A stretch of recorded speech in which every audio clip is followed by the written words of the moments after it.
Good afternoon. Welcome. Thank you for joining us. This is the Marion City Council work session for Tuesday, February 19th. Okay. Starting on page 1 of the agenda, is there anyone who has any questions or anything to discuss or ask questions about? Anything on page 1? Whole page 1? I do. Go ahead. I had 2 questions about number 2, some of the departmental reports. Sorry, I just ate candy. Quick question, I guess, Mike, on the water line break from Tricon. If there are damages, are they going to pay for that? We just had a meeting with them this morning, and basically any damages that the city incurred, they will that they will reimburse us for. On our side, those damages were minimal. Our staff put a Type 3 barricade out and blocked the parking lot, and that was about it on that end. Water department had some costs associated with their response, and then a new water meter, those type of things associated. And those costs have been forwarded to Tricon, and they've already said that they'll pay for those. So most of those were minimal. And then any type of repair associated with it, there's a substantial list of items that they're going to have to follow up on associated with the water leak and the building project itself. Okay, cool. I just wanted to make sure we weren't on the hook for that error. And then the other one was for police. I know that the end of the report said you're going to solicit us in April for feedback. I just didn't understand one of the cold zone and the hot zone thing on page 4. If you could just explain how to read that map, because where is that? Sorry, I thought I pulled. She's playing with a lot of different things, and some of them I've had to ask a lot of questions. Which one is this? So that's why. Yeah, no, and it was good. It was good to see it. That was the only thing I couldn't. Thank you. What happens when you wear a necktie, you see? I know. It makes me nervous. Hang on. I pulled these. Yes, thank you. This one. Because it was very saturated. So obviously the red hot zone, but what is a cold zone? Sure. Okay, so this is Chief, would you mind speaking in the microphone? Thank you. So what you're seeing here is you're seeing a GIS graphic that's what you're seeing is the beats, and then the segregation of the beats.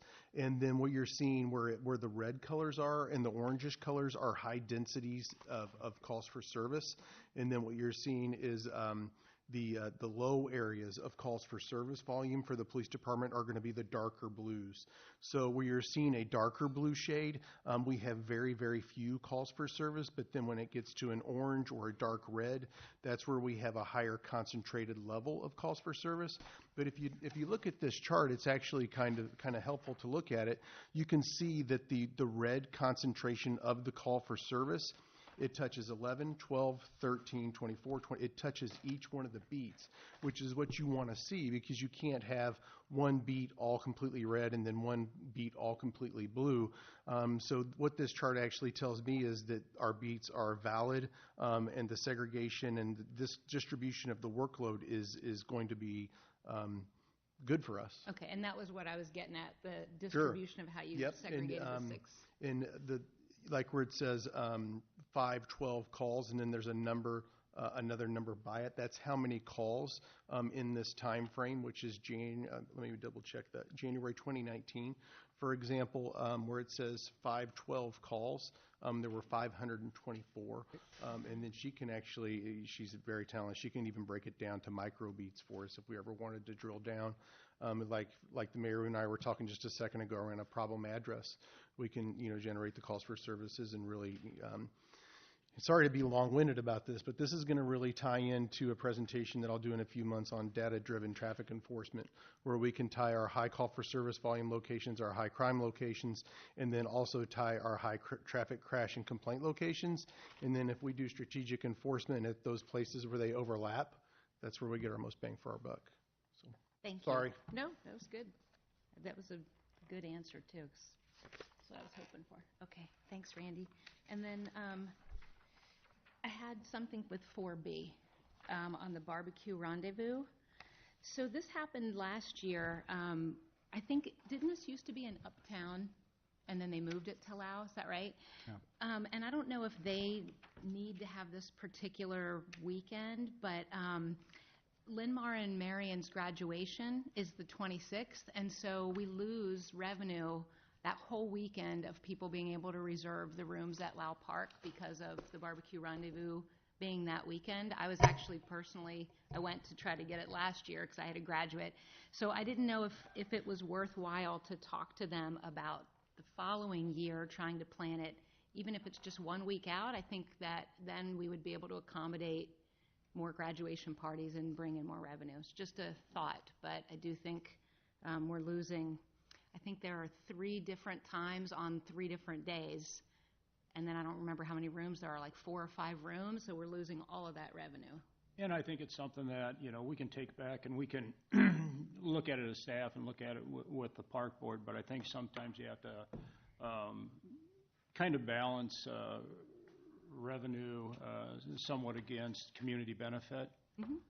And that's kind of our struggle that we have sometimes, to be honest with you. So kind of, we need to weigh that a little bit. So Absolutely. I'm certainly not trying to dictate. I'm just saying if we ask the question about them moving it a week later, if it's an arbitrary weekend for them, then it's not a loss. But I totally get it. I don't want to tell them what to do. We can definitely take a look at it. I want to ask the question. Okay, thank you. That's all I had on page 1. No, anyone else? Okay, moving on to page 2, there's one item started under engineering, but prior to that, any of those items that anyone would like to discuss individually? Yes, ma'am. Yes, number 7, the non-bargaining pay schedule. So I thought this might be an appropriate place to bring up the tabled promotions from last time. I had inquired earlier today why those weren't on the agenda for the discussion, and I was told it had to do with the budgetary reasons, but I wanted to be clear that apparently those promotions were promised back in December, and I don't want to hold those individuals. They're not new hires, they're actual promotions. I don't want to hold their promotions up. I do want to have a discussion about the process going forward and how we look at those and where they come in on the agenda. But I just wanted, and I don't know where everyone else's feelings are, but I wanted to find out if it would be prudent to put it on for Thursday to allow those 2 to go forward as they were going to, but still have a discussion about promotions in the future. And I know we're not supposed to take action or anything, but it was more of a council question because I was surprised to not see it on here. And because we're still talking about the budget, I was told that it wasn't on this week's stuff, but I felt like perhaps we can move forward with the actual promotions of those 2, but because the reason I asked for it to be tabled had to do with the process, not the people or the performance. Lon, do you have a input on that at all? No, just when something like that, if it was tabled, but it wasn't tabled to come back to a specific meeting or something like that, so we would look for exactly what Councilwoman Gadela is doing. When do you want to have those items placed back on the agenda for further consideration? Does anyone object to having it put on Thursday's agenda? No. Okay. That's Thanks all for I have. bringing that up. Mm-hmm. Because Thank you. okay, I think everyone's okay with doing that.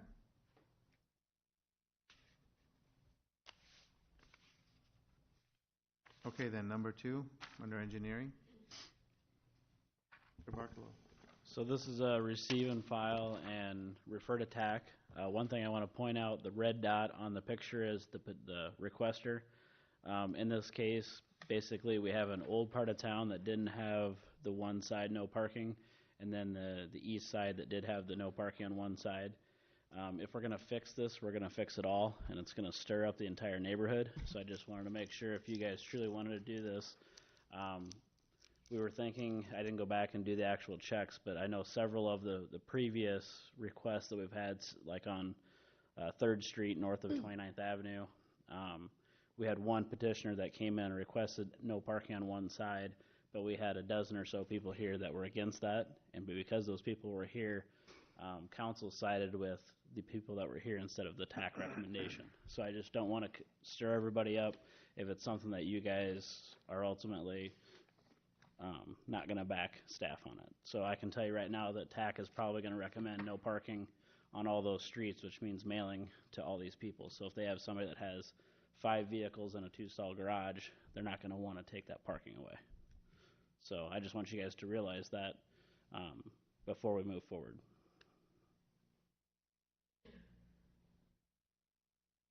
Question. Go ahead. So Mike, I drove over there. So this particular street has no parking signs on the south side. For a section of it. So the first one, if you look at your screen, if that shows up, that's the first no parking right there. Yeah. However, farther to the west, that's an older phase of the subdivision.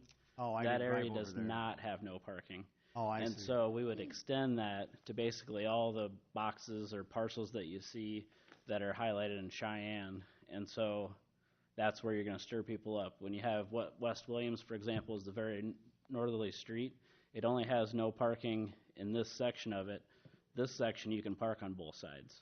And so by cleaning that up and making it consistent throughout, Oh, I see. you rile everybody up by doing that. But I want to make sure that you guys are okay with that before I rile them up. Because if you guys aren't in support of that, there's no point in going through that process.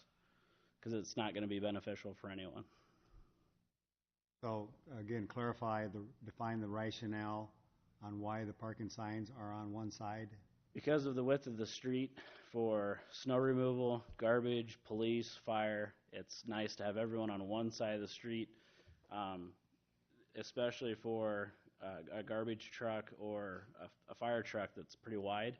If you have a car parked here and a car parked here, they're having to weave back and forth, or they might not be able to get down the street because of the narrowness of the street. Patrol car, usually they can make those maneuvers a little easier, but those bigger, wider vehicles have the issue of getting through. It seemed like a little narrower street. So typical residential streets used to be 28, now they're 26. Okay. So Yes, ma'am. So the size of the newer construction, the streets and the lot sizes and the home sizes are the same in that whole neighborhood, right? other than one's a little older and one's a little newer, generally, yes. And I lived in a neighborhood very similar to this, close to that, and it was parking on one side only. I personally felt like that is the right thing to do, and I agree. I think we need to be consistent, but do we not have like a city policy for how we, based on street width and lot sizes and what you're saying, it seems like we should just have a policy to, this has to match. We've got to match it. Yeah, we do have a city policy for all subdivisions moving forward. Mm-hmm. The problem is before we enacted that policy, these houses were built. So we're having to go back and fix prior mistakes. And that's where you get people riled up. Mm-hmm. They're used to being able to park 3 cars on the street, 2 cars in the garage, and now all of a sudden they have to park across the street, and it's an inconvenience to them. Yeah, because when I read this gentleman's letter, if we have the ordinance, then we have to, I think it was saying that it said that the, police weren't really able to ticket, or said that they'd be hard pressed to. So I don't know. I feel like we need to make all that match. It doesn't, if they're riled up, so be it. I don't know. I think it's even the same builder out there. I mean, they're similar lot sizes, same width, street. It's hard to justify why we'd have half one way and half the other. And if people are out here, I'm going to vote the way that I'm telling you I'm going to vote today. It doesn't matter.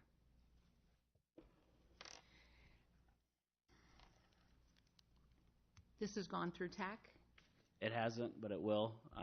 And most of the TAC members have already received it and are in favor of it.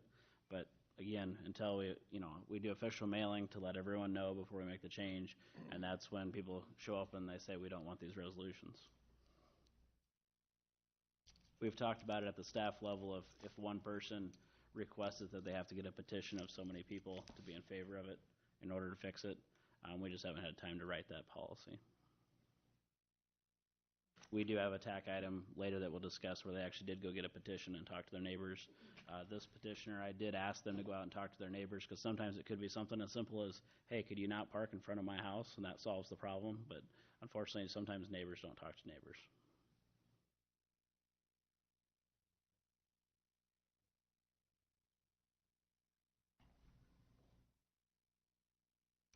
Part of it, just anecdotally, when you have a street that's more narrow like that and cars are parking on both sides, there are a lot of little kids, and the school is over there as well, and it's really hard to see kids darting out from behind the cars. So from a safety standpoint, the parking on one side only, to me, that's the driver. That and the consistency. What's the issue for him?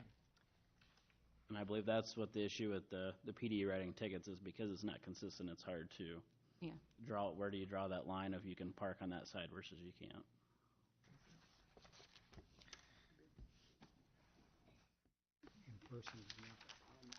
So,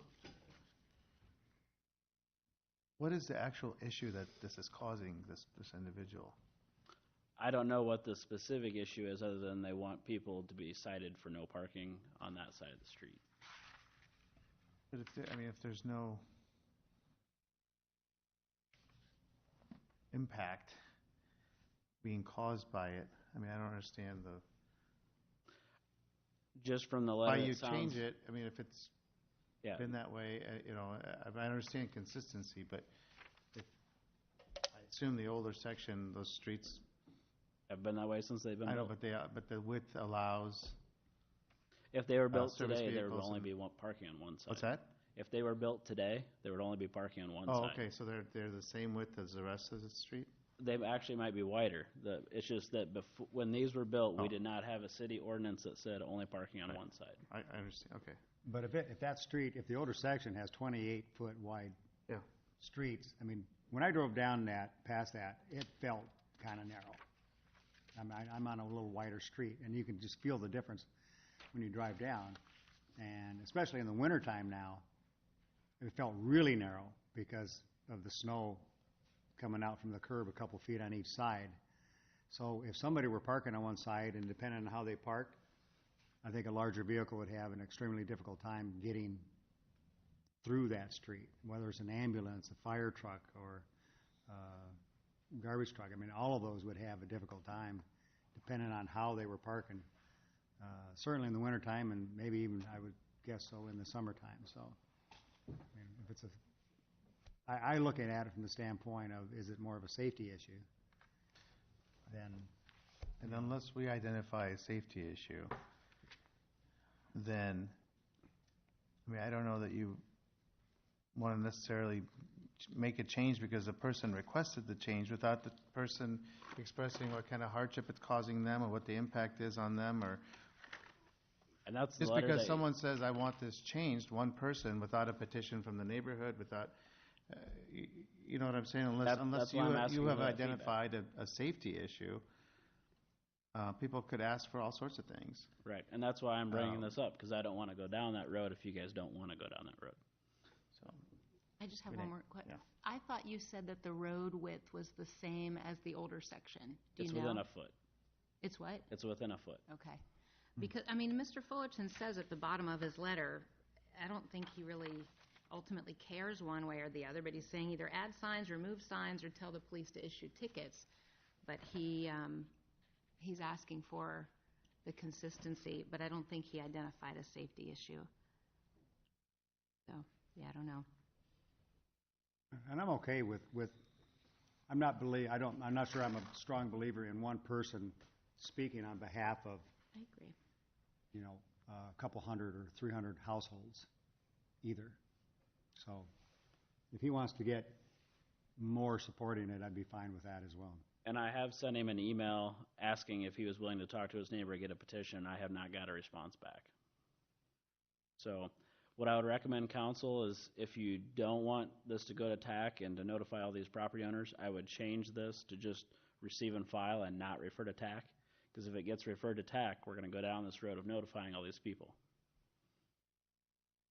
How close are you to the policy for the ordinance about the petition? Because it seems like that would help drive this and potentially future similar requests. And could we not then tell Mr. Fullerton that's where we're headed, since you already asked him about a petition? Yeah, I mean, we certainly could. I just haven't got a response even from the first email that I sent. So I don't feel that it's very important to them if they can't reply to me. Is there any kind of posting like you do with zoning change? We don't do that. What we do is we actually mail a letter to every single property owner saying, on March 7th, council is going to consider adding no parking to the south side of this street. You're welcome to come and either speak or send a letter in if you're opposed or for this measure. So That we would don't do it like zoning, Give but we, everyone an opportunity to Well, they'll all come. respond, you know. This time of year, it's pretty hard to do.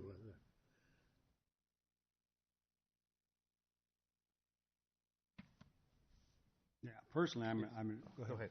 I just want to clarify, so at this point, there hasn't been a safety concern determined, right? So from a safety perspective, there's nothing that we need to be concerned about. now I can't speak for fire since she's not here, but I would say that fire would likely say that there could be. If there's two cars that are parked straight across from each other, that fire apparatus likely will not fit down that street. So I think that's important for us to know, is if there is a true safety concern, because that would change the way in which I would make a decision. I hear what you're saying, and I think it's important, as Renee was suggesting, for us to get that ordinance that establishes the process. But in the interim, from my perspective, it would be most important to know if there is a safety concern before I could make a good decision.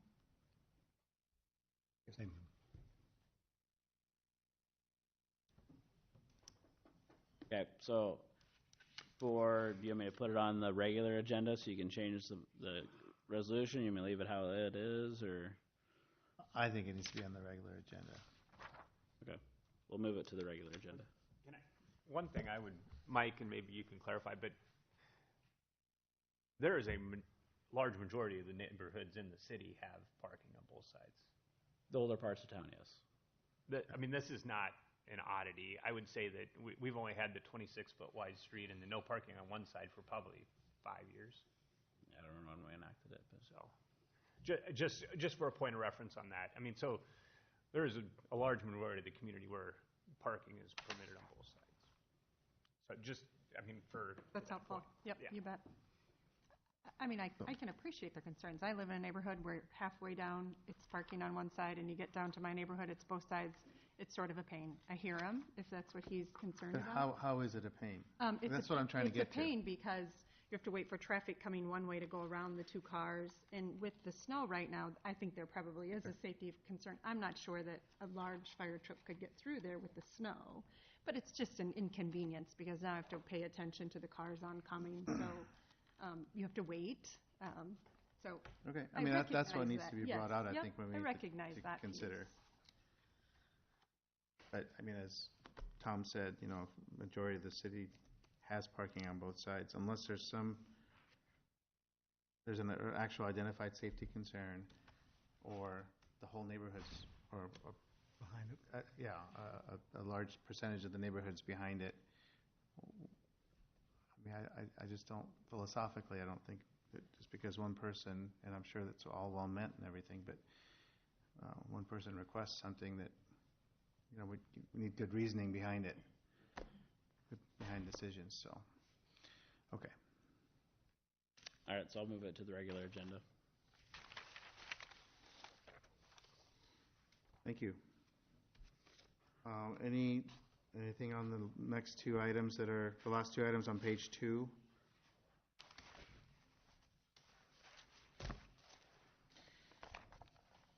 Okay, page 3, also nothing is marked for discussion by staff. Anything in particular anyone wants to discuss on page 3?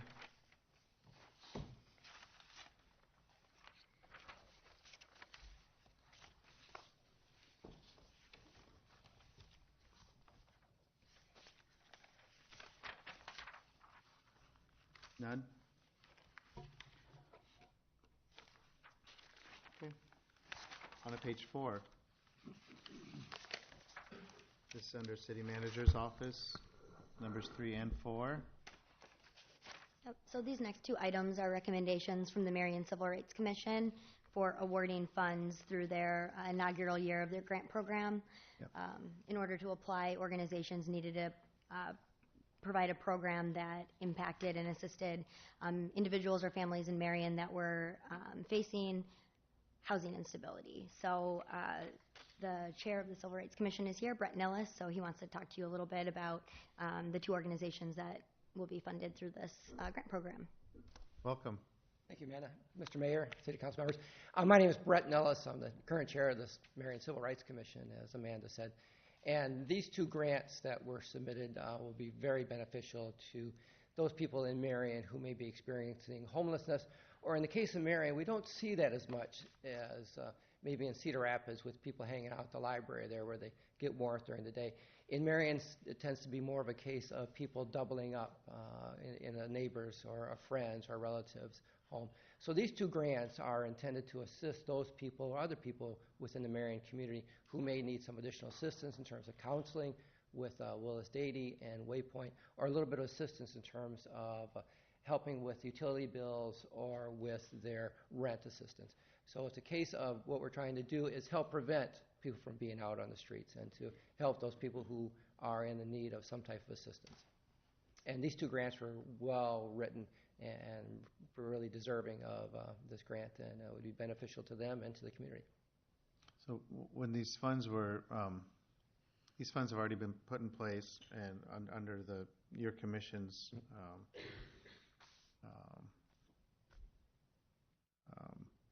purview, I guess. But when we did that was the intention that other agencies would apply for grants on how to divvy up this money for the purpose that it was intended for? Yeah, we opened up the grant application for a month in terms of organizations being able to apply for this grant. So when we received these grants, these were the two that we received, we went through both of them and evaluated them on a point scoring system and determined that they really kind of met the requirements that we were looking for. This is our first year doing this, right? Right. Yep, first year, and it's going really well. A lot of interest in it. And you think that dividing it up this way will have the same? Well, let me rephrase that. We're not diminishing the impact of this really fairly small amount of money, $10,000. We're not diminishing the impact by splitting it up rather than giving it all to one agency to do more with. Yeah, we looked at it in terms of how can we get the most benefit, and I think by dividing it up this way, we were able to utilize those dollars to the maximum. How? That each organization was able to enhance what they're doing. And I think if we put it towards one, it would have kind of diminished the impact that, say, Waypoint could have here in Cedar or in Marion. And these are both Cedar Rapids agencies, but the money will be spent in Marion. In Marion, or it's going to enhance their programming in Marion specifically. Correct. How would you gauge that? We if it's just going into their. We asked them to give us reporting on how they're assisting and the people they're assisting. Part of it is looking at the Marion schools in terms of the number of students there that they've determined that are in potential need of assistance due to homelessness issues there. Okay. Okay. Other questions? Well, this is great. As you know, I'm really thrilled that we're doing this kind of thing, and it's as you said, there are people who are really kind of invisible in the community who are on the edge of homelessness or maybe homeless, and they're not. It's not always a traditional picture of homelessness that you envision. Mm-hmm. But there are people who are on the brink of homelessness that if this money can be used to help them from becoming homeless, that's great. Yeah, there's lots of issues related to homelessness, and just within the water department, there's close to 400 households where they're not paying their water bill. And so it's all these issues that could be in the point of putting somebody in a homelessness condition. So some of these areas in assisting Willis Dady and Waypoint will help prevent some of those things from occurring. Part of what they do is counseling to help them and get on a path where they can be more self-sufficient and all that. Correct. Yeah, a big part of this is the counseling and contacting people and assisting them with where they go for additional help. Helping them find resources. Yep. Good. Good program. All right. Yeah. Thank you. All right. Thank you very much. Appreciate it.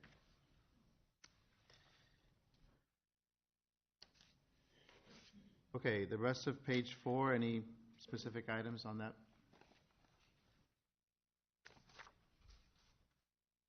Okay, if there are none, we have a bunch of items for discussion on page 5. Looks like the rest of the agenda is, the next 3 pages is pretty much all starred. Yeah. So we'll start making our way down that, the rest of the agenda, public service.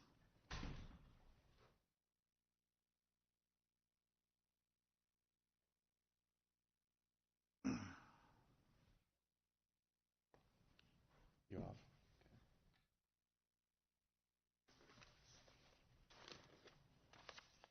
Thank you, Your Honor. Item number 1, we'd like to receive and file and discuss the commercial new construction program for the proposed maintenance facility at Public Service. We brought this to council back in 2018, and essentially the program, it's free of charge to the city of Marion. And essentially what it is, it's an energy analysis conducted by the White Group. It's paid for by the incumbent utilities, that being Alliant Energy and Mid-American. And what they do is they take the analysis of the facility design and they propose energy improvements. If we choose to participate in the program, we have to receive and file the information, and then we can be awarded the rebates for the program. And so one of the recommendations they did as they're doing the analysis is that the HVAC system would be recommended to go to a full-fledged geothermal heat pump system, a very large system. It costs about $2 million. By doing that, we would receive a rebate of just under $600,000, $575,000. That essentially pays for the loop field that's being proposed for the improvements. And then with that, you got a lot of information there. I'm sure it didn't make any sense, but the program analysis indicated that if we did those improvements, we would realize an annual cost savings of just under $275,000 per year. That's both in utilities and also in maintenance costs. And so with that, we'd like to move ahead, receive and file the program information that's in your packet, and probably recommend that we move that direction.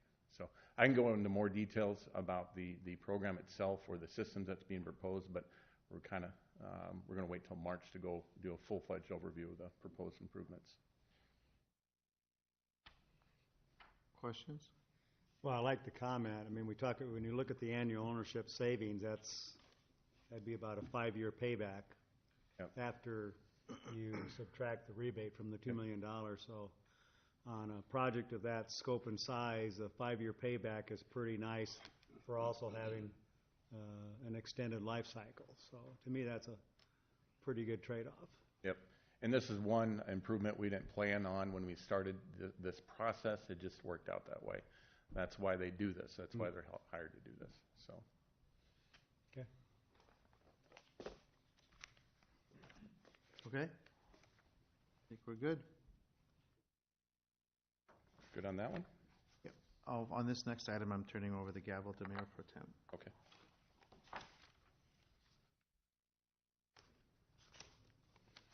Let me dig this one out here. And item number 2, I'll dig this guy out here real quick. We're to the point with facility design or improvement designs that we'd like to move forward with the construction manager agreement with Knapp Worden. As the council recalls, we approved selection of Knapp Worden back in June of 2018. We're to the point that most of the designs are being completed, and then we would like to go ahead and approve the agreement and start getting information together so we can move forward with the project. As the project currently stands, let me dig this out here.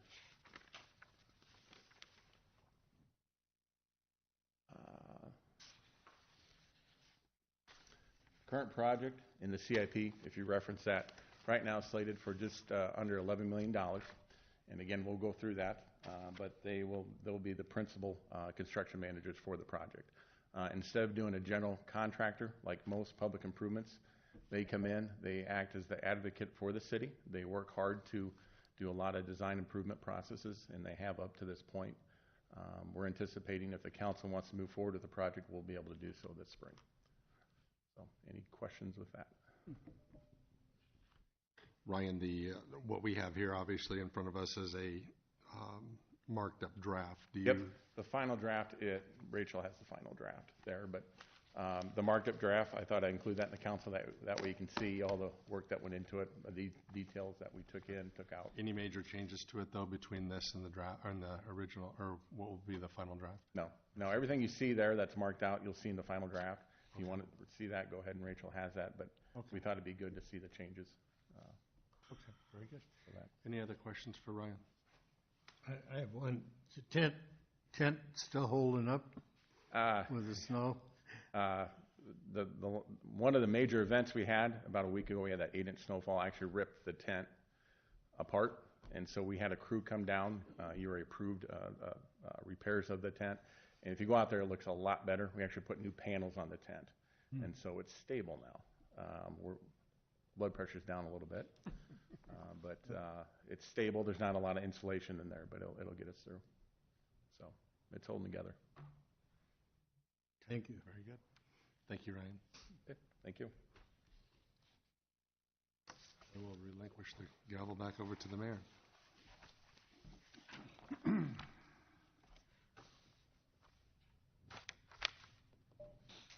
Okay.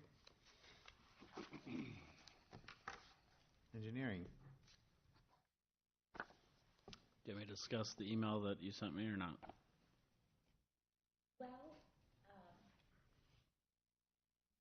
Yeah, I can explain that. If you want to start, I can explain why it may be tabled.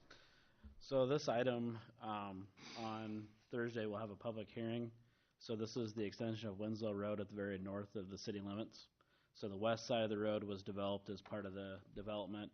The east side has not yet developed. And so as per typical, we, instead of doing a half-width street, we did the entire full width. And then we set up an access fee for when the east side does get developed. However, there have been some new legal issues.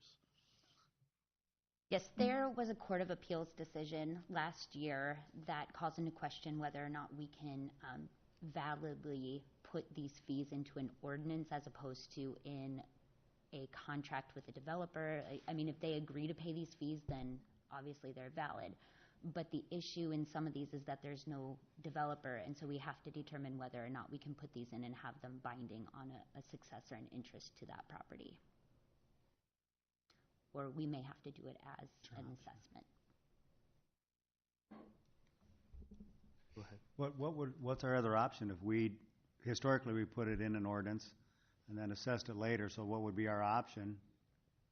What I'm finding so far is that really the only other option out there is to do a special assessment, but that's not particularly helpful when it comes to a future developer, because right now we don't necessarily want to do a special assessment against the current owner of the property. So that's what I'm taking a look at, and I'm trying to get in touch with some of the other city attorneys to find out what people are doing in this situation, because the case that's out there is a case where the developer already owned the property and they already had some development plans in place, and then the city imposed the access fees. So it wasn't exactly how we do ours, but similar enough that it would cause me some concern about, I don't want to have these access fees sitting out there, and then down the road somebody buys this property, wants to develop it, challenges it, and then they don't have to pay it.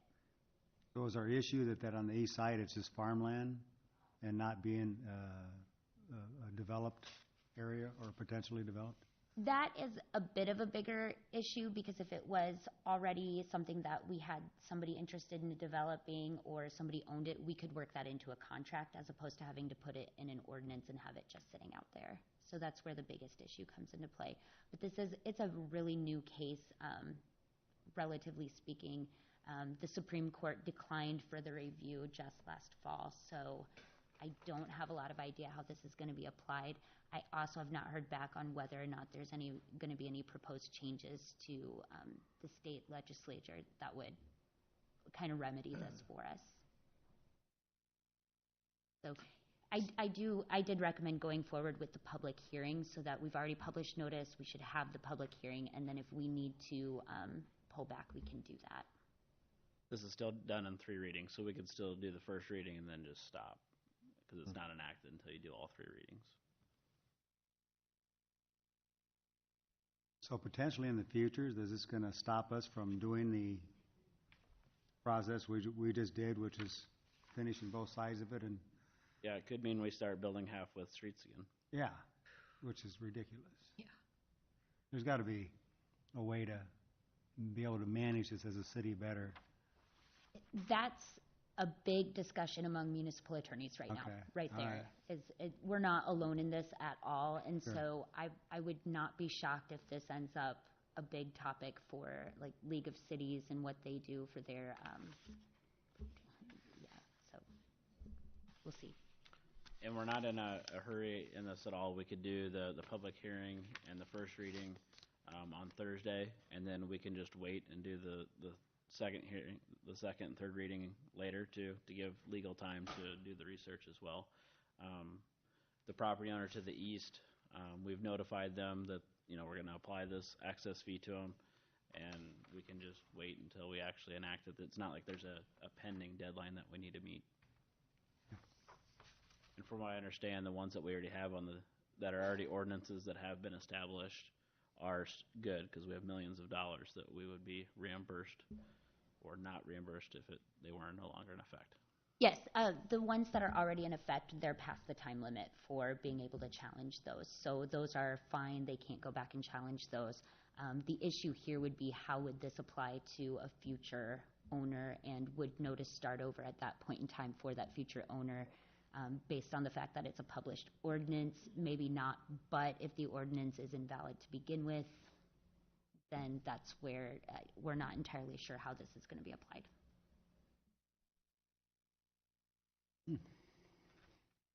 Okay.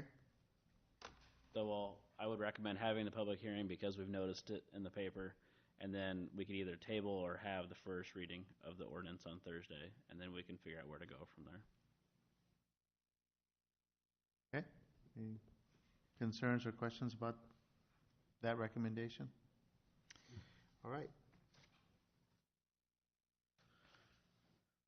All right, the next one, item 3, is just receive, file, and discuss the letter regarding saving of the historic houses from Save CR. If there's any questions on that one.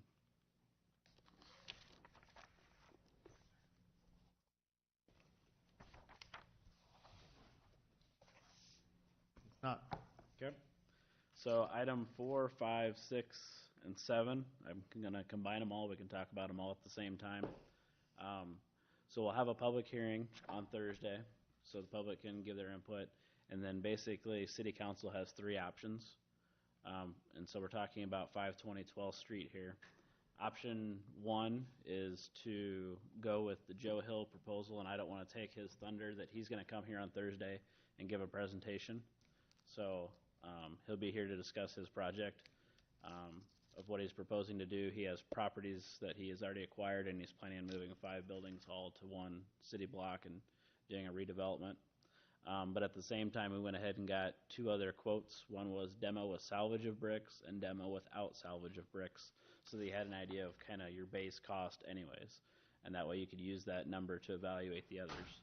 If there's certain options that you feel we should go ahead and take off the table, so that you don't have so many choices on Thursday, we can go ahead and remove those and not write the resolutions for them if there's certain ones that you don't want to even consider. But right now, we have it written as you have all 3 options. Basically, you direct it to the Development Advisory Committee, or you accept one of the resolutions for contract. If we direct it to the Development Committee, what's the downside of that? I don't know if there is a downside. I mean, they could come back and say it's not feasible. Sure. But I don't know if there's a downside. But they could come back and say it is feasible, or Right. they have a recommendation, so if we have nothing to lose, Yep. but the time that it takes for them to consider it. Yep. And we have 60 days, say that they come back as it's not feasible. We have time to come back with one of the other quotes. So, but right now I have all 3 of them on the agenda. So if you guys feel that you're going to go with option 1, go ahead and take the other 2 off. We can do that to make it simpler on Thursday. So Mike, what's the public hearing? Because this is disposal of public assets, Okay. so it's giving the public an option to come in and discuss it. Okay. Well, similar to when we would get a bid for a project, we always have a public hearing. No, so I they understand come when in. you're disposing of public property, you need to have a public hearing, but this discussion is about referring it to the Well, depending on what option you development went committee with. to see what, If we select oh, that. okay, yeah, okay. So we're just covering our bases. Because of the other resolutions where we could potentially vote to demolish the house, that's disposal? I guess, in my mind, it's selling it or, but, okay. It's just like we have a contract for a road reconstruction project. For that, we have a public hearing on it. So we're covering our bases for whichever choice you guys decide to go with. Okay. Question about the difference. We got the two bids, or the bid to demo the house without salvage of the bricks, and then one to demo the houses with salvage and palletizing of the bricks. So I'm assuming at this point in time, we don't necessarily have a specific intent on how we would use those bricks. But just because they are older bricks of their age, we would want to perhaps have some value assigned to those and keep them for some future purpose, which we may use uptown somewhere. Yeah, so the bricks in 520, we did not have an evaluation done on those bricks to know Okay. if they were Marion-made bricks. Right. The bricks that are at 525 are Marion bricks. Oh, they are. And so that's why those would be potentially, and Paul might know more, but I don't know if the 521s are. But that's kind of was the theme, is by getting them palletized, and they could be part of the plaza project, part of the library project, part of some other project where we're preserving that heritage. And the one company that had the lowest bids for demoing the house with salvage and palletizing the bricks, their line item for palletizing the bricks in each case was substantially less. Yeah, and we've Other actually never bids, worked. and I'm trying to figure out why they are so much lower. Yeah, and I mean, by I've a never factor had a of 4. contract with them before. Huh? I've never had a contract with them before. Okay, oh, you never have? No. I just seem to be way low. I mean, it's a bid, I understand. Mhm. But are we going to get the same? I mean, palletization of brick seems to be pretty straightforward by definition. But when they only bid it for a fraction of what the others do, I question the quality of the work they may do. Right. Unfortunately- Could be a fraction of the bricks. Well, yeah, so I'm trying to interpret that, and I go, that just jumped out at me, because the other ones were, instead of 5,000 to palletize a house of bricks, which is all, you're talking a lot of labor. The other ones are talking 20,000 or 25,000. And to me, that just seemed to be such a dramatic spread. Yep. When we did 10th Street, just that block, it was Yeah. 40,000. Yeah. So I'm not sure where they got their numbers either, but unfortunately, per state law, I'll put my legal hat on again, we cannot have pre-qualifications for bidders. So we can't, again, we have to go with the low bidder, and maybe they don't know what they're doing, and we have to be out there babysitting them. But unfortunately, that's how state law is. So, for example, we excellent. used to have in our specifications, if you're going to lay brick like we did on 6th or 10th, that they would actually have to have previous experience in doing that before, that they would have to submit. We can no longer have that in our specifications because of legislation. And the other comment I would have about the option about relocating the houses, and I understand we would have to recommend that to the development committee, but one, that seems to be taking a little bit of additional time to do that step. Two, in his proposal, and he can discuss this on Thursday, he already has a line item in there. If this goes past May, which to me it seems there's a high likelihood of that, those houses still be sitting there in May and not knowing exactly what his timeline is. And if that goes into the summertime, how much, if any, does that impact our schedule that we're talking about for the parkade or for that block? So I would assume, I'm not on that committee, but I would assume an MOA would be drafted, and there would be penalties in there if he went over that time, because he would be delaying those other projects. I can't speak, I don't know if Lon wants to speak to that, but. Yeah, we actually have a meeting set up for tomorrow with Steve Emerson to discuss more about what's going on with the parking ramp. So at this point, I don't have a definitive timeline to say that, they're looking to break ground on X date, so I can't say with any certainty that if this project did slide back past May, that would cause an impact to any of the other things that we have in the uptown. but we'll have more clarification. And just so the council knows, the Economic Development Committee meets on Wednesday morning of every week. So, if this were remanded over, it's not something that we would look to add a substantial timeline to, or substantial amount to the timeline for council consideration. Okay. Yes, ma'am. Just a question on the palletization. If we were to do that in either case, where would we store these? Would that be an additional fee to consider? Public service. Oh, lucky Ryan. Okay, thank you. Other questions? A lot of Yes. land out there. Your Honor, as everyone here knows my feeling about those brick houses.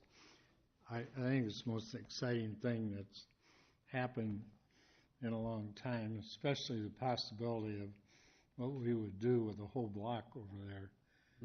I just think it's super. And I wanted to answer a question, the bricks. We had a brick manufacturing company in Marion down along the creek who made the bricks. And bricks are, that kind of brick is really a kind of a valuable brick if you have some left, because you can tuck point a building like mine, built in 1856 with that kind of brick, and it'll match, where a lot of the newer bricks won't. Palletizing them is a lot of work. I know. We palletized, we being volunteers, 140,000 bricks for the depot on pallets. And had we just taken a backhoe and gone in there and shoved them over and picked up what we didn't break, it would have been a lot easier to have done that. But Ryan knows how many bricks we had out there and how many we sat down and cleaned. But I think this is really an exciting thing. I think that if it goes into June and we had to wait for the parking ramp to start then, the last one never happened. Maybe this one will. Hope it does.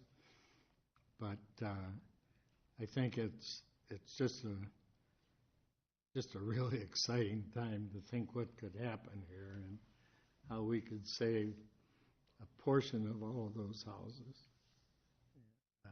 Most of those houses are like mine. They're 3 and 4 bricks thick. So you say, how do you move a brick house? Well, they're pretty sturdy, So one more comment. I mean, to answer your question, of the 3 proposals, I don't know how everybody else feels. I think the one I personally could eliminate is the one to just totally demolish everything. I think at a minimum, if for some reason this project didn't go through, at a minimum, I'd want to accept the bid to palletize the bricks. If that's $5,000, that's certainly easily worth $5,000. So. But for Thursday, I'm assuming you want to refer it to the development committee, so that could be a resolution that would come back if it isn't. So what I'm hearing more is take items 6 and 7 off for now, let it go to the development committee, let them give a recommendation back, and then if it comes back that it's not a valid project, then possibly bring 6 back? Or are you wanting, because otherwise you'd have to vote that resolution down or table it on Thursday. Right. And it that sounds to makes me like sense everyone to not wants have to it send yet it to. until we see what the development committee. Just bring the one back only. Yeah. Is that okay with everybody? Yep. Randy? Okay, so we'll remove items 6 and 7. And 10 and 11? Yep, but we haven't got there yet. Okay, so then we'll have another public hearing, and this one will be specifically for 525 11th Street, and this is the one that we have the Martin Gardner report on. So again, same thing. Again, when I referred it to the development committee, I put a cap on there of 100,000 just as a starting point. I know he asked for more than that in his proposal, and he's actually going to get a hard number. He has his mover coming up with him to go through the houses. So before, when they did their assessment, they just did it on the assessor's webpage. So they didn't actually go into the building. He has, but his mover didn't. And so when he comes and presents on Thursday, he should have a hard number for you guys. And so that number may change on Thursday. You guys can just do a motion to change that number of whatever you guys want that number to be. So So we'll have a public hearing again. We'll leave item 9 there, and then I assume I'll take item 10 and 11 off the council agenda as well then. And it'll go to the development committee. Make sense? Yeah. Okay.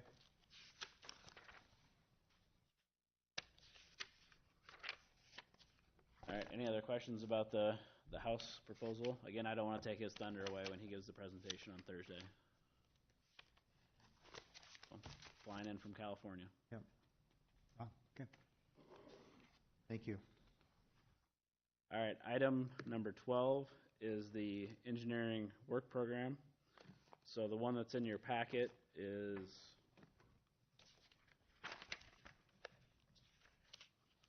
13 pages long, so I won't go through every project, but basically most of these items you saw through the CIP process, because most of that is driven by engineering. And then we actually, the 11 by 17 that's in your packet, we basically break it up amongst the 11 employees that we have with the engineering department of distributing the workload, and that's kind of what you see up here. That's color-coded. It's hard to even read it, but you can just kind of see by the different colors of the different individuals that are assigned to projects. I can't remember which one it was. I think it might have been one of the greens. When it printed off, I couldn't even read it because it come across so dark. So, I mean, I'm not sure it changes anything in the schedule, but Yeah, and a lot of it depends on how quickly does the snow melt so we can get out there and get stuff surveyed and stuff like that. So it's something that we work off of, but it's not necessarily set in stone. And as we know, sometimes the contractors are not as quick as we want them to be. Any questions on the work program?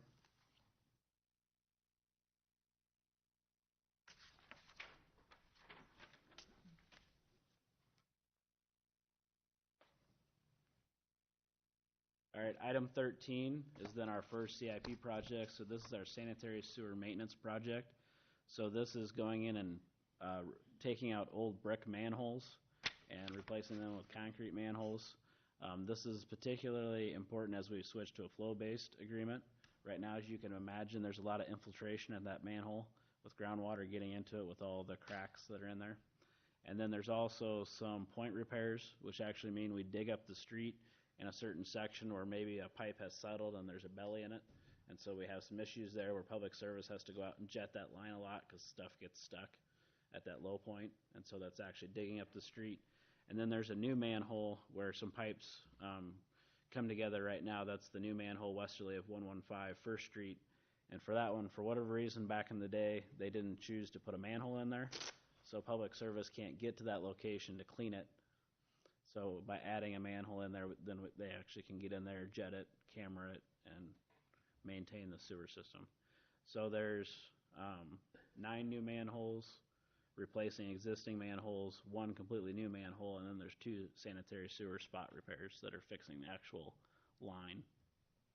With this, then we'll come back and we'll actually have a slip lining project that'll be a separate project where we go in and we put a liner inside the pipe, but this is just part of that. So it will have estimated construction is $183,735. As sealed bids will be received March 12th with consideration on March 21st.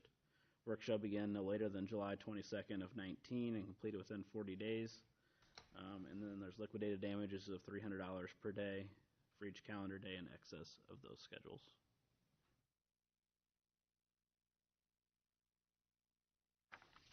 So we are recommending to move forward with this. Assuming it gets approved on Friday, we would release the plans and start the bidding process.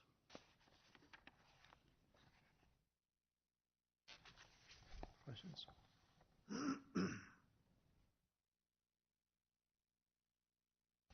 Okay. Item number 14, last time Tom gave quite a presentation on the Rookwood development that's happening east of 13. And as part of that, there's an old subdivision, if you look up at the monitors, where originally there was a street that was going to go north-south of this location. That ended up changing, and there's quite a lengthy description of what happened in there. But basically, there's some parcels in there that 2 property owners have bought through tax sales. If we were requesting that, the city is requesting that we have the developer put that 60-foot of road and other facilities in while they're doing the rest of the improvements. If we don't have them do that, there's going to be a 60-foot gap that's going to affect fire, police, garbage, everything. And so it doesn't really make sense to leave a 60-foot gap in there. With the new law on how we can get those fees back, that might be something where we do an assessment on these properties because they are platted lots.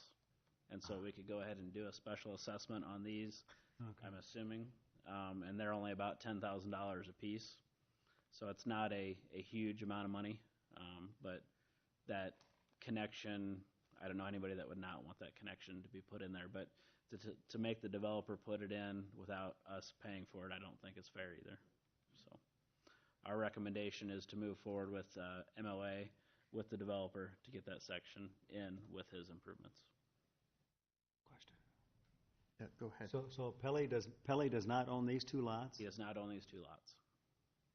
but he owns They're each- everything to the north and to the east. To the east and to the south. Oh, sorry, I got it backwards. Okay. You can see his preliminary plat is what's in Cheyenne there. The 2 red boxes are parcels that are owned by 2 separate individuals. Okay. And you're proposing to assess those 2 lots for the cost? We would work with legal, but I think that would be the easiest way to do it because they're a small amount. But I think they should pay for the section to go in.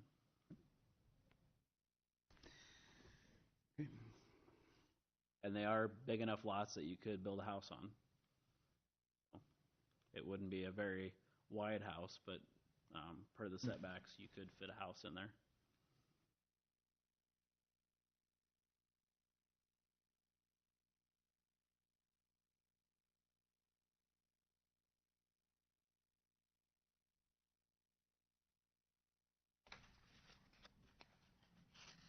Okay.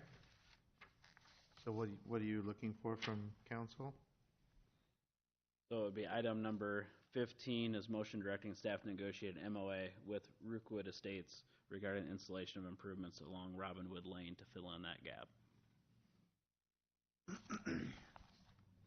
Okay. And so then the city would have to upfront that $20,000, and then we would figure out a way to get it back. that was my question, was negotiating with Rookwood Estates means that they don't want to pay for it. We're going to be paying for it. Correct. But then there's going to be additional. Then we'll work with legal to We're figure not out going to figure out before we negotiate how we're going to get it back, or?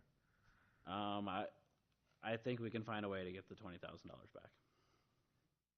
Yeah, the special assessments are authorized by statute. We just have to make sure that we follow the proper procedure on those and that it's not somehow being applied unfairly. But I think this is pretty clear that those are the 2 lots that would benefit from it.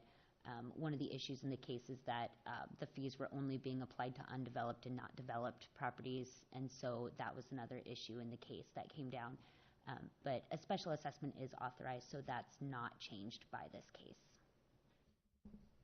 That special assessment have to come back to council? Yeah, so just like we do with the sidewalk assessment, there's a couple public hearings, there's notices that go out, and those individual property owners would have to receive certified letters. There's a whole process. So they would come in here and, just so everybody knows the process, I'm just trying to bring that out so everybody knows what's coming from this decision. Then we'd have a public hearing. They would have an opportunity to come and address the council about whether or not they should be assessed, and then council makes that decision. So everybody's aware. Okay? Great. All right. Item 16 is a motion to receive and file and discuss the petition regarding no parking on Lions Lane. So this is one where back in December, we received and filed the request to add additional no parking on Lions Lane. I reached out to the property owner and asked them to get a petition of support from the rest of the community, and they did that, and the petition is there in your packet. So this is just receiving and filing that.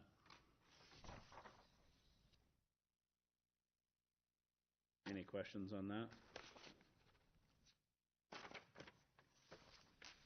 Questions or comments on that?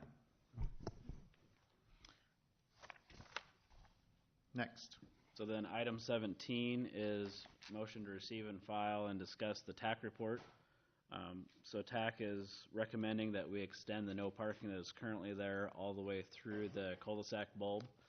So currently there's no parking on the north side of Lions Lane, and so we would just extend that to include the entire section of the bulb. You can see when cars are parked on that south side, it doesn't make it easy for those big trucks to get back there. And so we're not taking that many parking stalls away, and we're making it easier for public service, deliveries, fire, everybody to get back there. Would it make a difference when the new building is done? Yeah, a lot of it is because we of wouldn't those. do this before. Yep, a lot of it is because of the new facility being built, but in this cul-de-sac, it would be good just not to have parking in that cul-de-sac anyways, just for everything that's going on. Thank you. Anyone else? And then 17 then is actually, or 18 is then approving the no parking zone in the cul-de-sac of Lions Lane in concurrence with the TAC recommendation.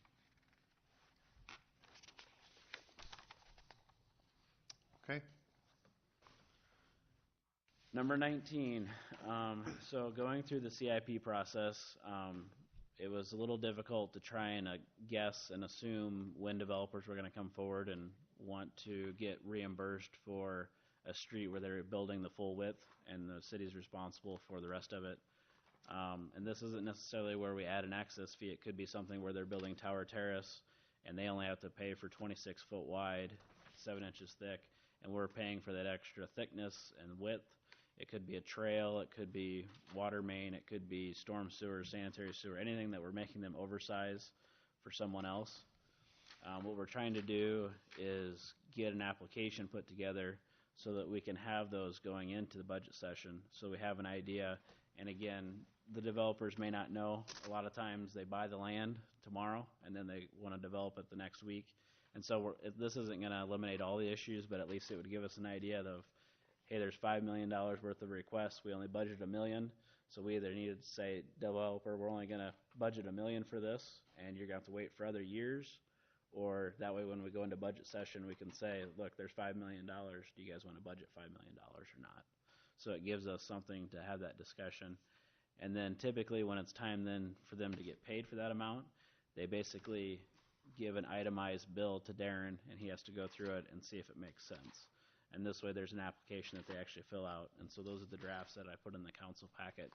So I was just, this is just our first draft of it. We had a lot of departments that kind of met to discuss it and try and figure out a good way to do it. In later discussions, it's not part of this one, but we'll have to look at what other cities do. Do other cities pay for over width, over depth? How much? What percentages? This is just a process of how we apply our current ordinances and resolutions. How will a developer know that they have to do this? We will send out mass mailings once we get this adopted, and most of them are using the same engineering firm, and the engineering firm a lot of times will help fill this out. Right. So there's plenty of opportunities for us to educate them. Know. Just like when we change our SUDA specifications every year, they're notified. So. Okay. Well, I don't think you're going to get any argument from anybody up here on being more proactive and us driving how these things happen rather than the development driving us. So, anybody feel otherwise, or have other thoughts on that? Are you asking us to pick one of these forms? No, so basically we would use both of them. One of them is a pre-application basically, and then one of them is a reimbursement application. That's okay. Yep. I didn't think you, okay, very good. Yep. But if there were issues with the forms, if you wanted more information, less information, if there's things that you didn't like about the forms, we're open to any discussion on that. So. Yeah, I'd defer the design of the forms to you guys. You're the ones using the information, and you know what's on there is really more your responsibility and knowing what should be on there than I would. So I'll work with the city manager's office and get a policy in effect then that would use these forms.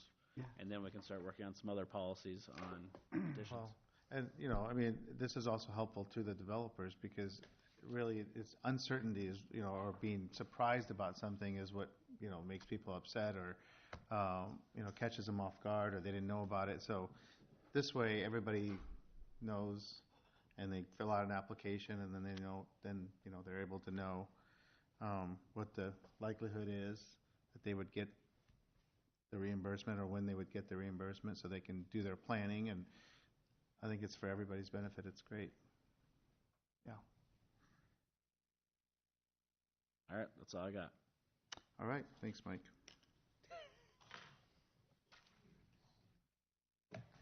Only two? Yep. Only one for Tom? That's it. They switched. Enjoy it while you can, Tom. You don't often get to say that. So. I know. That was spring is coming, Mike.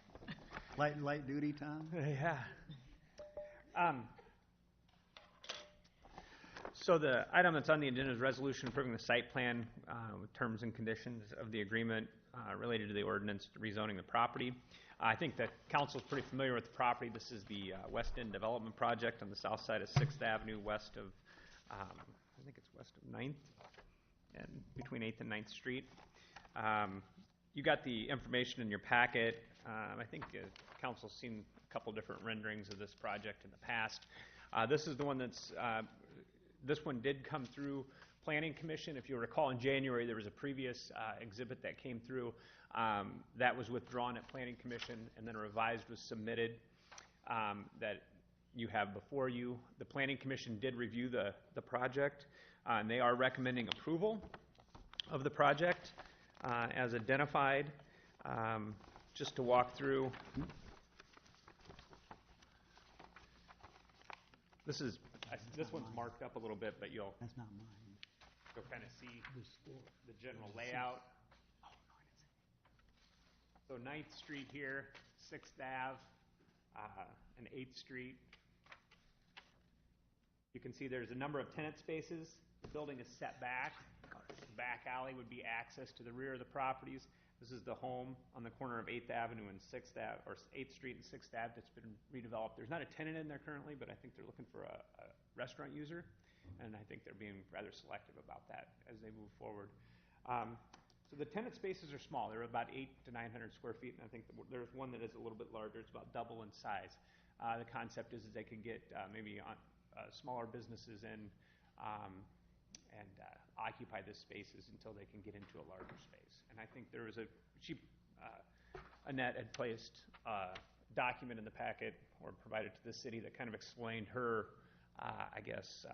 business pro forma and what she's trying to accomplish with this project. Staff did go through it and had a number of comments just in regarding the parking and landscaping, and you know, a lot of those have been satisfied.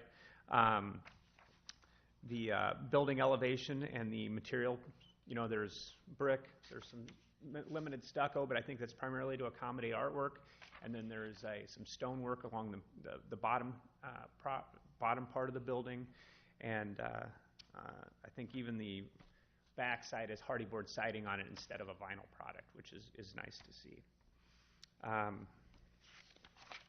You guys have seen the 3D renderings.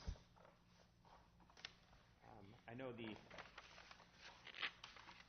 one of the things that has been commented on are the elevations. The elevation is pretty square site as you view it, and I think that has some cost analysis associated with it. And I do think that you know, it's probably worth a conversation when she is here to discuss that with the council. Those are some east and west elevations, and this is the rear of the property, so this would be the alley facing. I know that. And then the 3D renderings that were identified in the packet kind of illustrate how the property would sit on the lot. There it is in association with the house. There is a wider green space that's being proposed in the front, more of like for informal gatherings and such, almost be like a green plaza, if you will.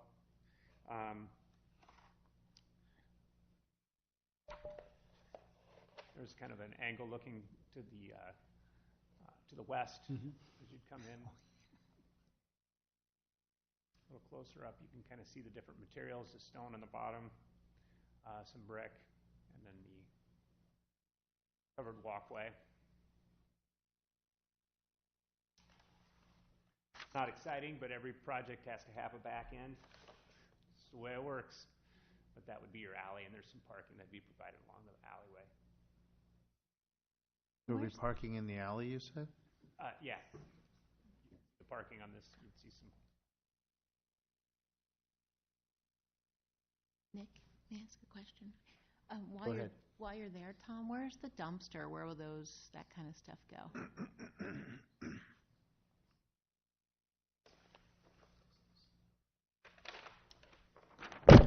Oops, sorry.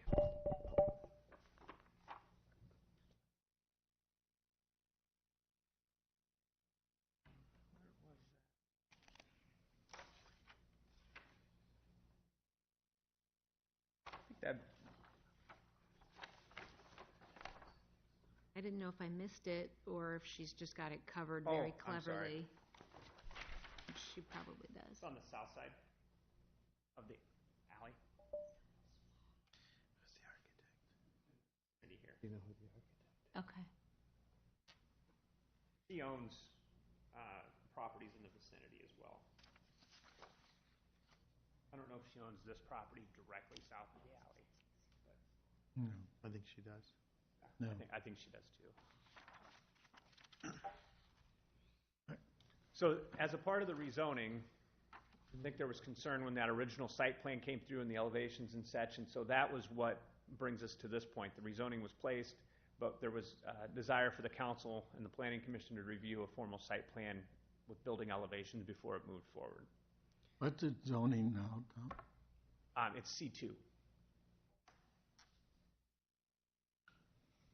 Yeah, I like architects with erasers on their pencils, and you're going to find me thinking that a pitched roof or something adding to an 1800 neighborhood would be a much more attractive building and you might as well do it now because we ended up with an uptown mall that, if you'll remember, is nothing like they promised it was going to be. Yep. So I think it's really important that they talk with their architect and make him understand what he's surrounded by. Yeah. What's the objection though? Oh, I mean, I take it that you have concern, or your department has concern about the elevations? It was just noted that was an issue. They did not want to change that. The planning commission supported it, so I don't know that there's a major design flaw in what's being proposed. No. I'm just pointing it out that it was. And there were too much. Yes. And that elevation was suitable, Yep.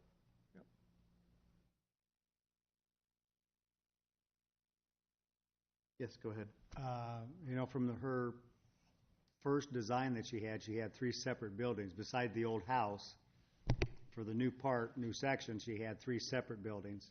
And I was at the P&Z meeting where it became, at least we thought it might be evident, that maybe those buildings were not to the right scale. So when I looked at my packet and I looked at this design, I thought, wow, this is substantially different because she wanted this to be looking a little different. The old design had a more unique look that really she was selling on, and this is exactly what she did not want when she was first talking about this project. So did she have to go to this design just because those original designs were to the wrong scale? I think she was forced into a situation where to keep the cost to where she was trying to accomplish that. And I think that's a really good question for her on the project. I would definitely ask her some of that. Okay. She'll be here Thursday? Yes, I'll make sure that she's here. Okay. All right. Questions? Yes, ma'am. Quick one. Was this unanimously put forth by P&Z, do you know? I was not at the 'Cause it- P&Z meeting because oh. it was the night of the Budget. budget.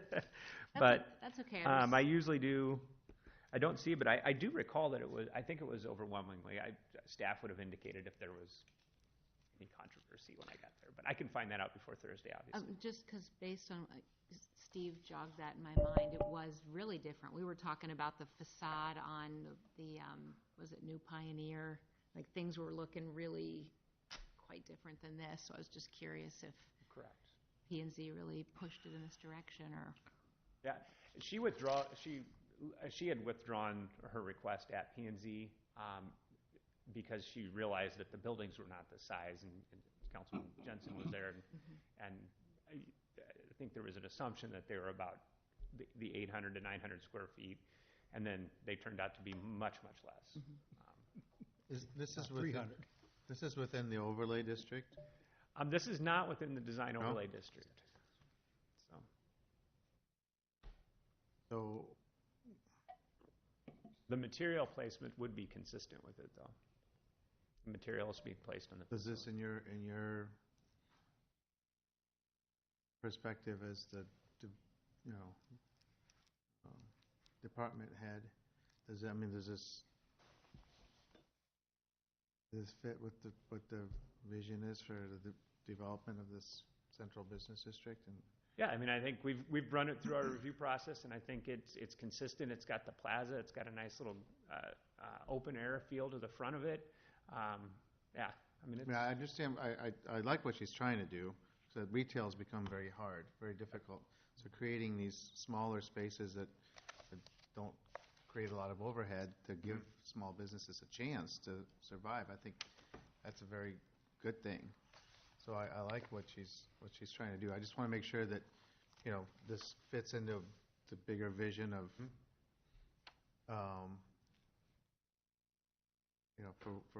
for the uptown, for the central business district, that it's utilizing the land in the right way. I assume you've all looked at all that. Yep. It's certainly it is a unique project by all means. Mayor? Yes, ma'am. I have one more. Do we anticipate, I know there's street parking and it's in a residential area in general, but will this project have a need to utilize the parkade, the proposed parkade? Oh, yeah. I would see that the parkade would definitely be a public parking situation. Some of it, at least some of it would be.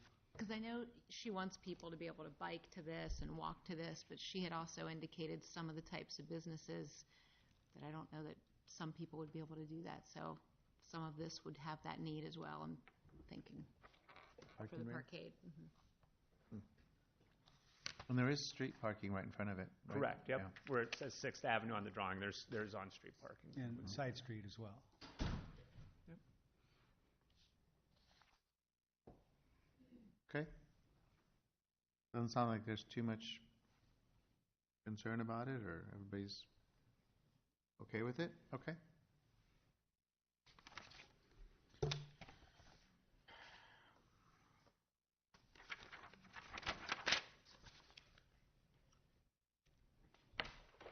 You guys took it easy on me. Took it easy on us. Okay, so number 3 is not starred. If anybody has any questions with that for Tom before he sits down? No? Okay, on to the city manager's office section. Thank you, G1. Your Honor. Yes. We are set to have a public hearing on an amendment to the West Tower Terrace Road urban renewal area.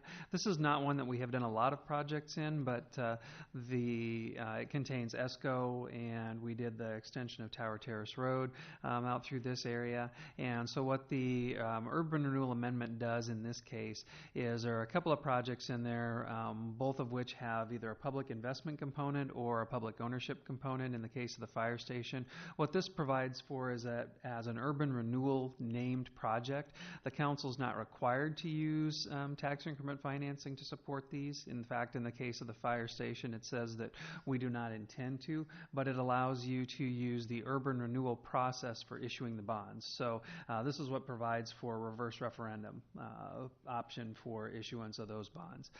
We do specifically name the next extension of Iris Drive as a project that we would contemplate using tax increment financing revenue to complete. As that's extended to the south and comes down past the fire station, it will provide access to commercial property to the east. So it's opening up additional commercial area to the west of ESCO that would be available for development. And then it also names a project that's currently underway out there that the council had considered and we have an MOU in place on with Synergy Partners. That's the multi-tenant space where we're doing the targeted incentive to try to induce specific type of restaurant to come out there. It's really the first one of its kind. So in order to be allowable uses in an urban renewal area, they have to be specifically named in the urban renewal plan.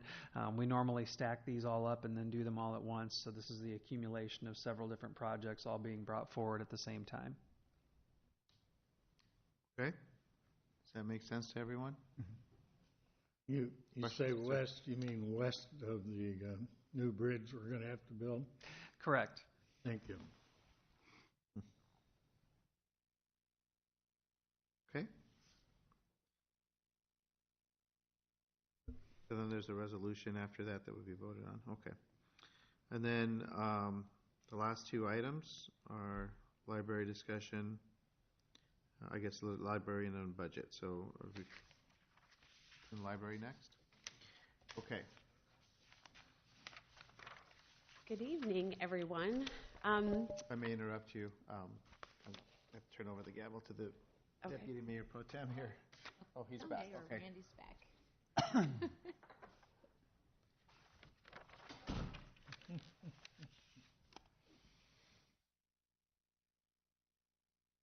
Hi. Hi, the floor is yours. Thank you. So it was requested that I come tonight and give you guys the library perspective on the joint meeting that we had a couple of weeks ago. So I first want to say thank you for having me come tonight, and also on behalf of the library board and myself and the staff, just huge thanks for your continued support as we continue to envision what a new library could look like for us. We felt that the joint meeting was super successful. I think the library board was excited about the conversation. I think this was the first time that we had a chance to really dig in with the developers and understand what the possibilities are for that mixed-use space. Up until this point, we had been very kind of boxed into that one location, and we felt like we had some really great movement on what are all of the possibilities for the library in that building, and we were pleased with that. As a kind of a follow-up from that meeting, for me, a big benefit was bringing the architects together. So having OPN in the room and being able to meet with Joe Huberty, who is the architect for the library, we also thought was very successful. And as kind of an output of that meeting, those two are now kind of working together, sort of to help move the project along in a way that they would like to take some of the ideas that we had from the meeting that night, bring them together both from the OPM perspective and from the library perspective to be able to bring some more drawings back to the board so we can have a better idea of what some of the things that we talked about look like. I think for us at the end of the night, as Lon talked about earlier, the big question I think of the night from the library board, and I think as well as the council, was what's happening with parking. And we still have that question to carry on, and I know as Lon mentioned that is going to be a conversation starting I think this week. So we'll be eagerly watching the progress of that as well to get some of those answers that the library board is looking forward to. So with that, I would just open it up to see if you guys had any other questions or any more expectation-wise of what you would like for us to bring forward to talk. I was planning just to kind of give you this brief report out tonight and not speak on Thursday unless there's something that you guys would like for me to bring back. My question is, having been there and listened to all of the discussion, did the board get together or have any more discussion about the preference on where your front door would be. Because that was kind of talked about in a different location, and I think due to the entrances and a lot of the discussion that everybody had, it talked about that there may be a different location than what had been originally thought about. So have you had any more discussion about that, or when will you do that? Yeah, for sure. So the board has not met again since that meeting. Okay. We actually did have a board meeting, but it was during the snowstorm, so it was Oh. very brief. We didn't get a chance to discuss. Okay. But we did walk away from that meeting with a discussion of the 6th Avenue option that I think we're really excited about, having street level entry into the library. I think that's a part of what OPN and Joe are going to be looking at. You know, up until that point, we've been looking at that additional square footage to be on the 2nd floor, Right. and now having the possibility, possibly, I have met with Hannah. I've had a couple of follow-up conversations with Hannah, and she seems to be really excited about that. There are lots of developments that keep happening on the daily for me, and we do have some exciting partnership opportunities that have been popping up, folks that are looking to partner moving forward in the library, the Marion Youth Coalition, some different things like that. So we hope to be bringing those types of things forward in the near future to talk to you guys about that, and having that 6th Avenue entrance will be important for those types of partnerships, I think. Any other questions? Yeah, I do. So the parking garage is obviously a huge factor. I think how many floors we have, how many spaces will be available, and then what would be designated for the residential, the commercial, the library, and then just the town in general, because it's an investment on everyone's behalf. But one thing, and I said this to you, and I think I just need to publicly say it, is I thought Joe's report was great. It was comprehensive. I think when you hire someone to do a report like that, you should reach for the sky. But I don't know at what point we have to decide if we're on board 100% with the Huberty plan, because it's very large, and I'm not a huge fan of going into taking a chunk of the commercial space of that second building. I think it causes a lot more complications. It's obviously more of an expense, et cetera. I don't know that it's our job to determine what would maybe get lobbed off and put into whatever the satellite is going to be that we've talked about. Sure. But I just want to say that publicly. I don't know if that would help if we did carve some of that out. And one thing that comes to mind is I think part of that plan was for public meeting spaces, right? Mm-hmm. And so we wouldn't necessarily have to get rid of that, but there seems like there are a lot of other opportunities in recent construction for those spaces, just like Hills Bank had where we met.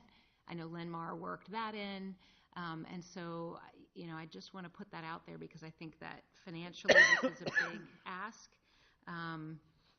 and also, you know, I think that the parking garage is really going to drive, the parking garage questions will really drive the feasibility of the library on that spot. And then I want to also ask, what's Plan B?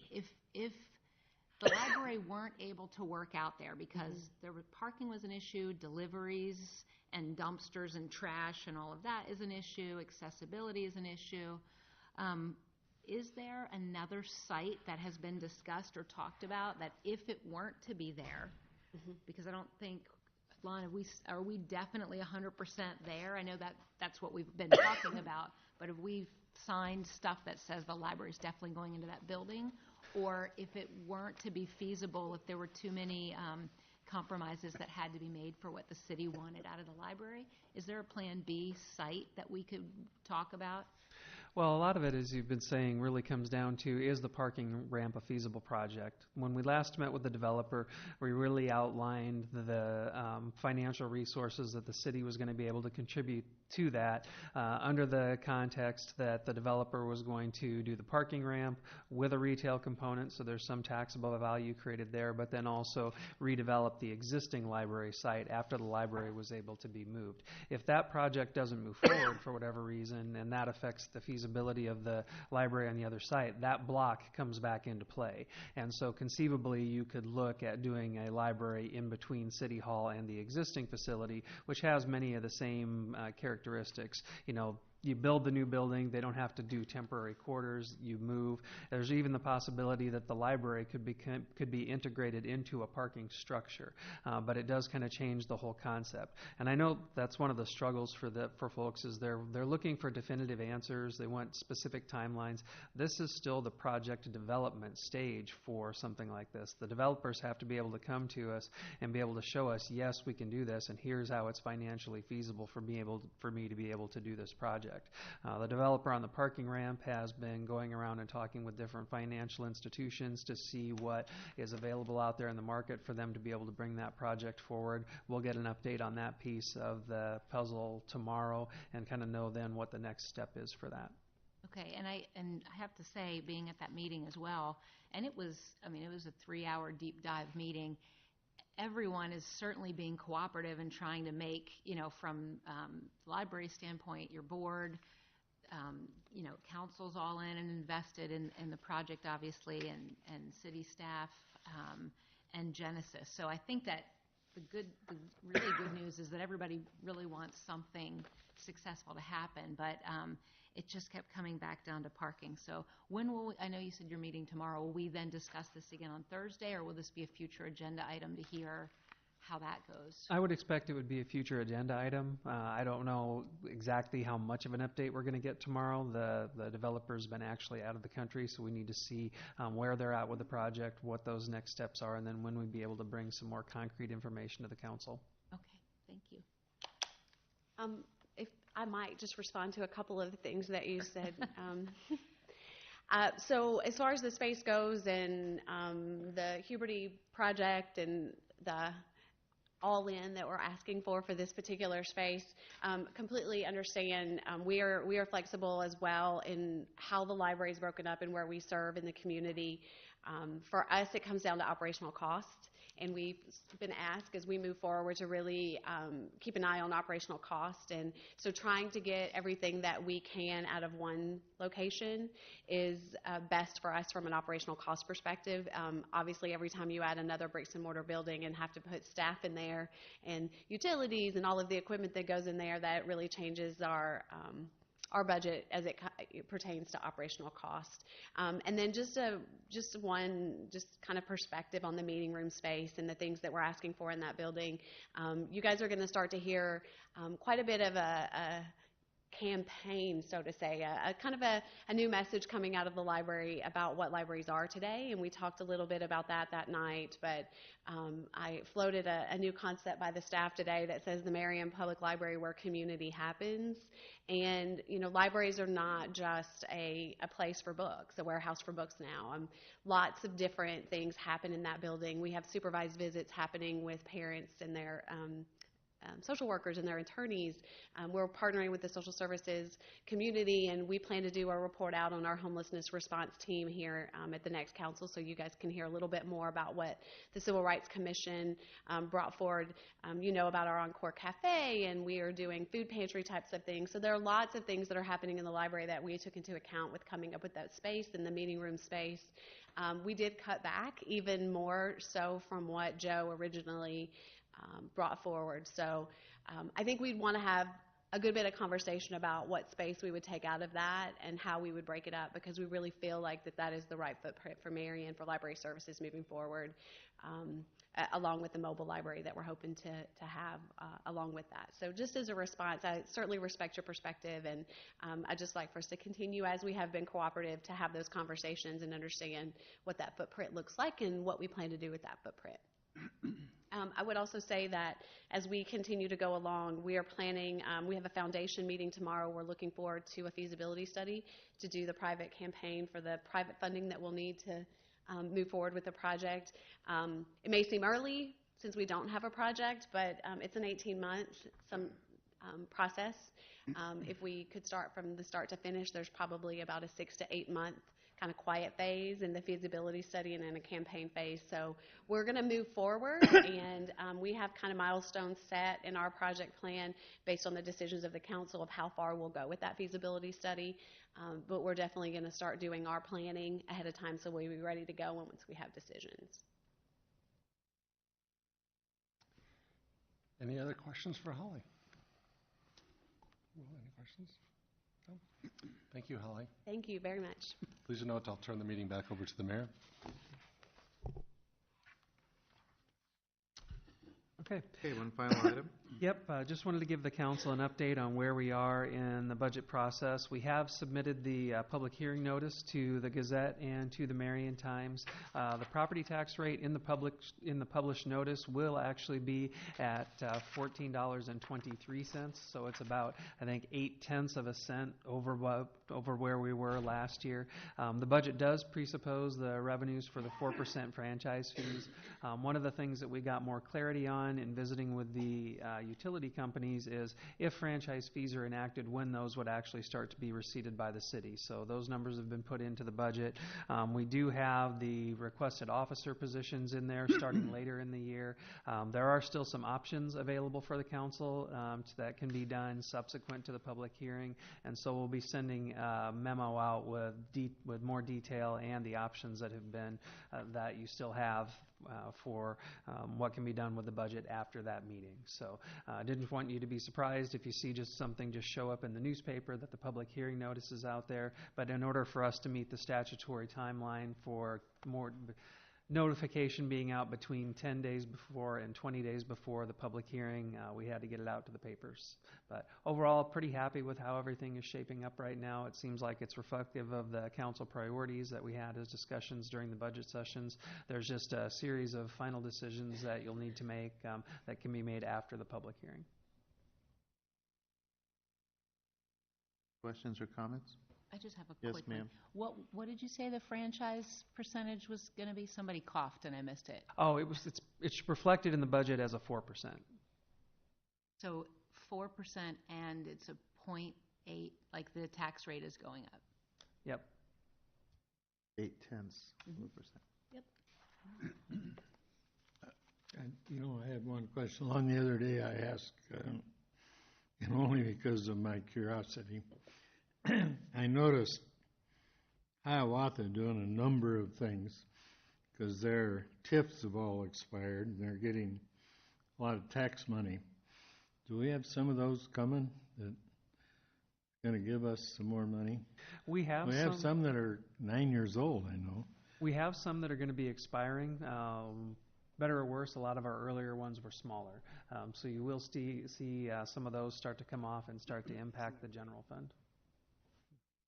So over the next 5 years, though, we should have quite a few, I think, coming up.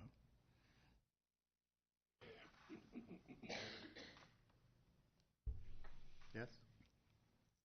I'd have to look at the sheet to see how many of them are coming out over the next 5 years. Okay. Can I just ask something go related ahead. to Paul's? I'd be curious to see that because what came up 2 weeks ago is that some of that stuff coming in is going to be redirected and allocated to certain projects. So I think that would be a good thing to know if it's really coming in and coming in the general fund, or if I think it was specifically to the airport.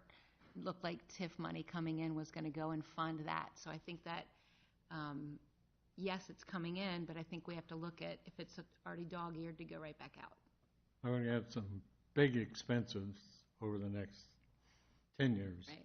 I'm not going to be here, but Lon's going to figure out how to pay that. But between the airport and the bridge, and hopefully we'll have some of those TIFs that'll expire, and we'll start getting quite a bit of money. Yep. Is there a one spreadsheet of what's out there and when they expire? Finance has put together a tracking spreadsheet so we can see when they're going to be coming off that tracks the amount of incentives they have received and how many years are generally left on each one.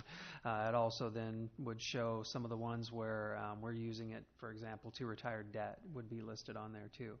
But the question always is how, and the question is always in front of the council, how do you use those revenues? Because, the TIF districts themselves generally take a period of time to build up capacity to be able to do projects, and so in later years you do tend to use that for some of the other planned initiatives. So we'll lay that out for you, and we can show you that spreadsheet so you can see which ones are coming up. That'd be helpful, Yep. for everybody. Okay, anything else? Welcome. Thank you very much. The only thing I have is, can we start back from the beginning and go through it all again, please? What happened to Sorry. the basketball game? The Marion girls just won, so they're going to state next week. So. Who they play? Fairfield. Fairfield? Fairfield. Yes. Boys also have a chance. Boys play Thursday night, and if they win, they're off to state, yes. Councilman Sternett. Before we close, I just wanted to thank our staff and the fellow council members for allowing us to move back our meeting today. We had a very successful day at the Capitol today, so we had the city manager with us today, and Councilman Jensen and myself spent the day talking to our legislators. So hopefully it wasn't an inconvenience, and if it was, we apologize, but I just wanted to say thanks for the staff and folks for allowing us to set that back, so thanks. Okay. Meeting is adjourned. Thank you.